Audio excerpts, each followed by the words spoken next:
Hello everyone. I 34F have been with Ken, not his real name 37M, since I was 16. We met in school as he was my brother's friend. We have been married for 10 years. Have a 2-year-old son and one on the way. Ken has always been my person. The person who you can't picture life without, and I honestly can't remember not loving him. I grew up with him, he's my everything. Unfortunately, Ken has this issue where he takes on everyone else's feelings like to heart. I'm not saying it's a bad thing. However, recently his best friend of 20 years has just found out that his wife has been cheating on him and none of the children are his. Obviously his friend is devastated and is staying in our guest room. He's a nice guy, just life has him down right now. He's started the process of divorce. The more time Ken spends with his friend, the more depressed he's become. And distant. Our mornings used to start where I would wake up at 6 a.m. with our son, make breakfast, then about 8 a.m. I could wake Ken up with a coffee and some breakfast before going to drop little one off at nursery and go to work. Ken works from home most days, only going into the office on a Monday. So I'd give him his coffee, he'd give me a kiss, and then I'd go off on my happy little way. Then I'd finish work, get our son, and go home where Ken would be making tea.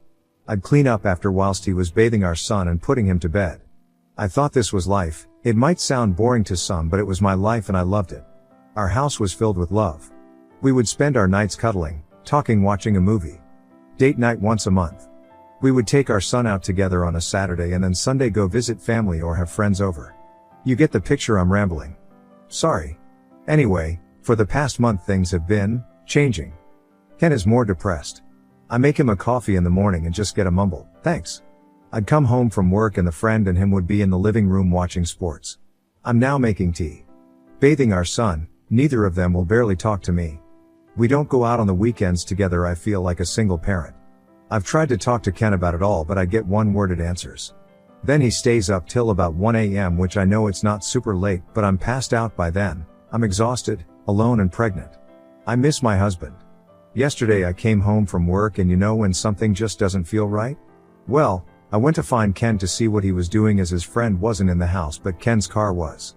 He was in his office looking up DNA kits for our son. I asked him why and his response was, "Well, I just want to make sure all the kids are mine before I continue looking after them, as I'm not a free childcare." This broke me. When I say I'm devastated, it's an understatement. But if he thinks that I've cheated on him, then surely the trust is gone? Is there any going back? Am I just being pregnant and hormonal? Would I be extreme for looking for a divorce? I could put the papers in the envelope with the results from the DNA test. I think I'm gonna go cry in bed now. Had to take the day off work as I feel like I've just been gut punched.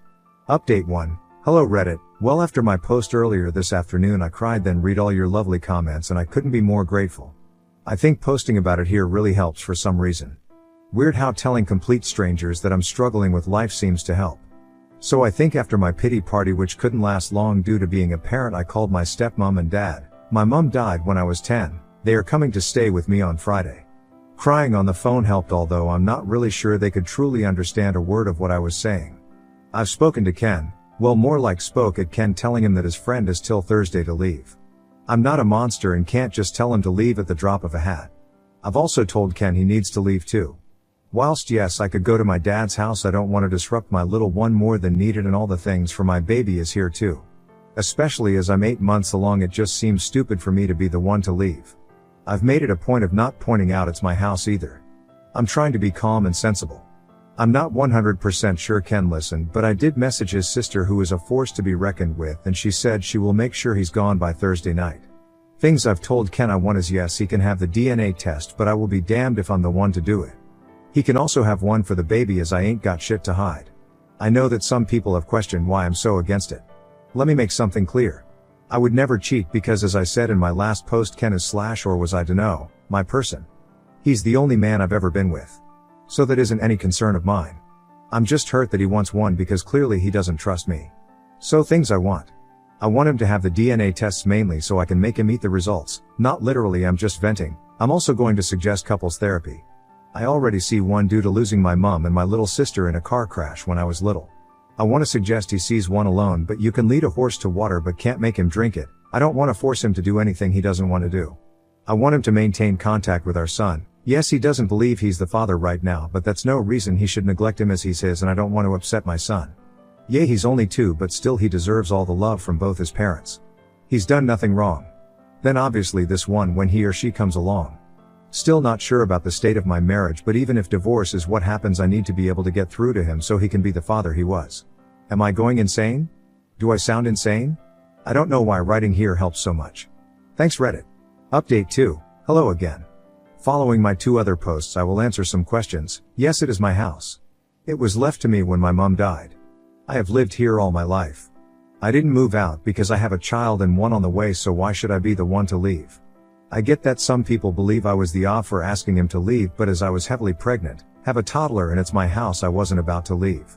Yes, he could have stayed, but have you tried living with someone who just wants to argue or just not talk? I'd prefer my child not to live in that environment. Thank you. At the end of the day, I'm a mother first and a wife second. If you think that's harsh, then I don't know what to tell you. My children come first. End of. Well, Ken's friend did leave the day I told him he had till Thursday.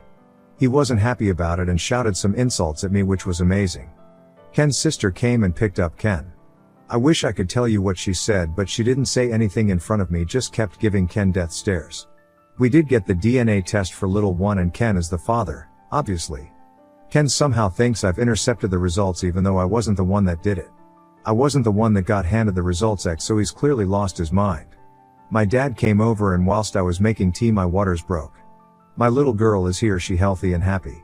She was 9 pounds 8 ounces, so no concern of anything with her. I'm now a mum of 2.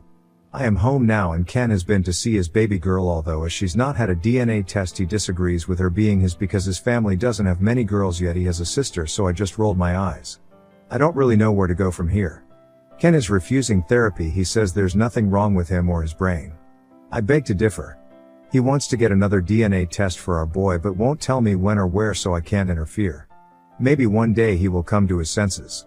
My dad and stepmom are staying with me for a while to help me with the babies. I'd like to say I'm okay, but honestly my emotions are all over the show. I don't know which was his up. Ken's sister visits the babies and we have an unspoken rule that we don't speak about Ken apart from when our son asks about him. I wish it was the kind of update where he got the results, seen how much of an idiot he's been, and we move on, but sadly that's not the case. I can't dwell on it too much, just take shit one day at a time. I do miss my person and worry that he's missing out on his baby girl's life already, which if I think about too much I will just sit and cry, but I don't have time for that. As always, thanks for listening to me rant. I might update if anything else happens in my life. Right now I'm still left wondering if I'm doing the right thing here. Is there anything I could do differently? Why are my kids so hard for him to accept all of a sudden? Update 3. Hello again Reddit. Things have been bizarre, but now I have closure. I know what's happened to my marriage. I know what scum Ken really is. He's not my person and never truly was. So now I just want to divorce him, cut my losses and move on with my life. I'm still at home with my babies settling into motherhood. My dad and stepmom are still here, but they will be leaving soon once I'm more emotionally stable. To say I'm okay would be a lie, but I now know what I need to do. I have some sort of closure with Ken. I know what happened with him and I know that it's not my fault. Turns out Ken was having an affair and has a baby on the way. Even typing that makes me want to throw up. I found this out when a visibly pregnant lady just knocked on my door and asked me when I would be leaving the house, as it's Ken's house. When I say this confused the crap out of me, I mean it. I talked to this woman for a while to try to work out what she was talking about.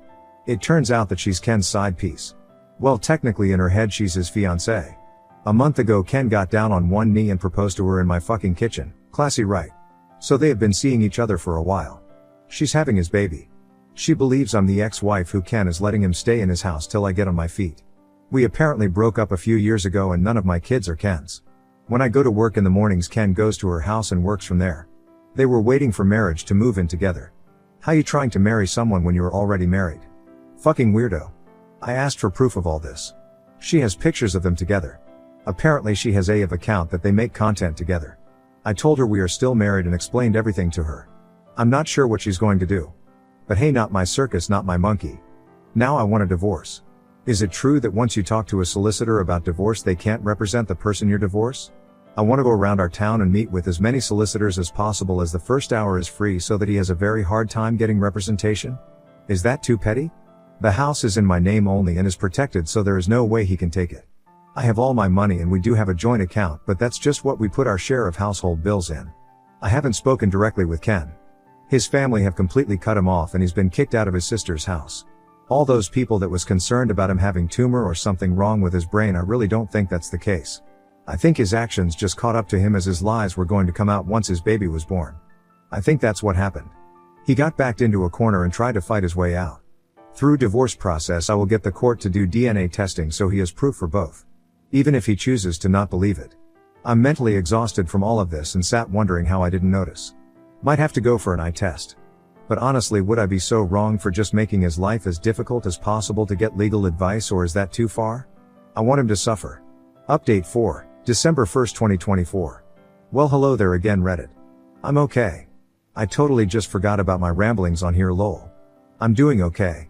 I'm officially divorced from Ken. It took a long time to get to this part of my life, and some points I actually felt like I was drowning. Both of my kids had a DNA test through the courts and they are Ken's. He still doesn't believe it. Not my problem though. Ken is now in prison for domestic abuse. I'm not 100% on the details because I wasn't involved. It was his side piece. I'd love to say that sometimes I don't break down in tears and I'm completely over it. But I'm not. I've now gone back to work though after my maternity leave was finished. I got a promotion. And now I'm used to living with just us three. My kids keep me going and I'm so proud of them. They go visit their grandparents and dad's side of the family and they have been so lovely and supportive. His sister is still amazing. I don't really know what else to say. Just I'm okay. I'm divorced and my children are thriving. I can't thank Ken for a lot of things, but I'm grateful for my children. Next story, 18-year-old niece announced her engagement to a 36-year-old man who started dating her when she was 17. When I called him a predator, my entire family said I was jealous. I, 33M, have a pretty big age difference with my brother, 44M. He had a child at 25, which means that I became an uncle at 14. Because we were pretty close in age, I formed a special bond with my niece, Ella, now 18F. When she was 16, my brother and his family moved away, so I've been seeing them less recently, but we keep in touch and catch up at family events. Last year, at Christmas, my niece told me that she had a boyfriend and told me a bit about him, but I didn't know the guy. He was invited for Easter and a couple of other events, but was never able to make it. When we were planning our mother's birthday, my brother decided to invite Ella's boyfriend so that we could all meet him. Yesterday was the birthday. I was looking forward to meeting Mark, Ella's boyfriend, but was very confused when I saw her walk in with a man that looked double her age. Spoiler alert, he is. She introduced him to me, and I politely smiled but was deep down very concerned. I went to my brother to ask how old Mark was and he told me that Mark is 36, so literally double Ella's age. She had told me that he was a bit older, but I assumed like early to mid-20s, not almost 40. That's when they called us in the living room to share exciting news. Ella showed us a ring and revealed that they were engaged. I just said what the fuck and everyone turned around and looked at me like I was crazy. I told them that they were out of their minds if they thought this was normal, that there was no world in which a 30-something should date an 18-yo, and that she shouldn't be getting married. All of them accused me of ruining Ella's happiness. Some even said that I was jealous of Mark, which is so fucking disgusting I can't even explain it. I mean, I'm younger than Mark, but never in a million years would I ever consider dating someone younger than 25. They told me that it was perfectly legal as they were both adults, which isn't true because they've been dating for a year and Ella turned 18 7 months ago, and that if they were happy that's all that matters. I told them that they were sick for allowing this and that he was a predator, but they wouldn't listen. I know this isn't my business, but I can't help but fear for Ella.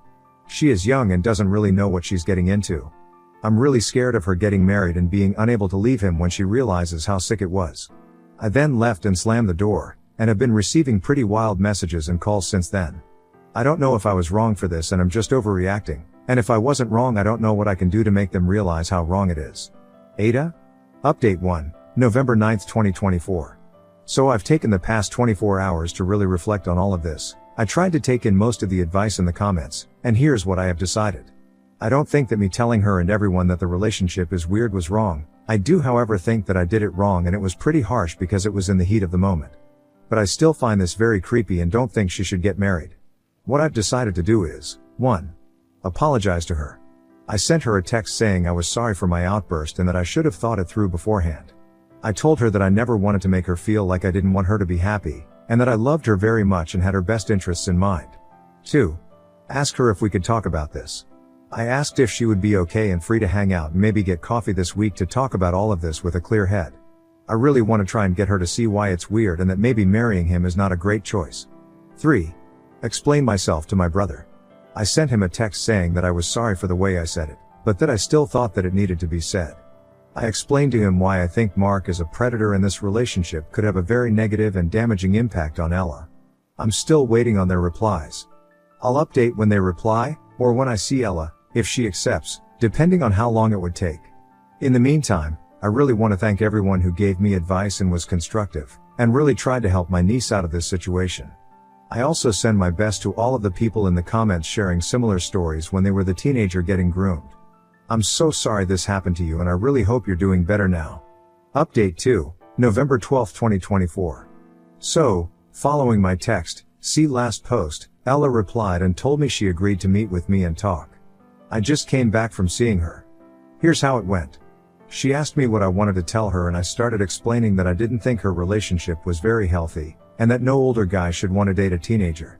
I told her that she was an incredible woman, so I wasn't saying it was weird that someone would want to marry her, but that guys my age normally shouldn't even look at a teenager. She wasn't convinced and said that sometimes it's true but sometimes it's okay. I asked her how she would feel if I told her that someone born today could be her future partner, and she said it felt really weird. I also asked her if she would consider dating someone younger than 15, and she said no. I could see her starting to realize that Mark maybe didn't have the best intentions. I also asked her if she knew about his previous relationship, and she said vaguely and just told me the girl's name.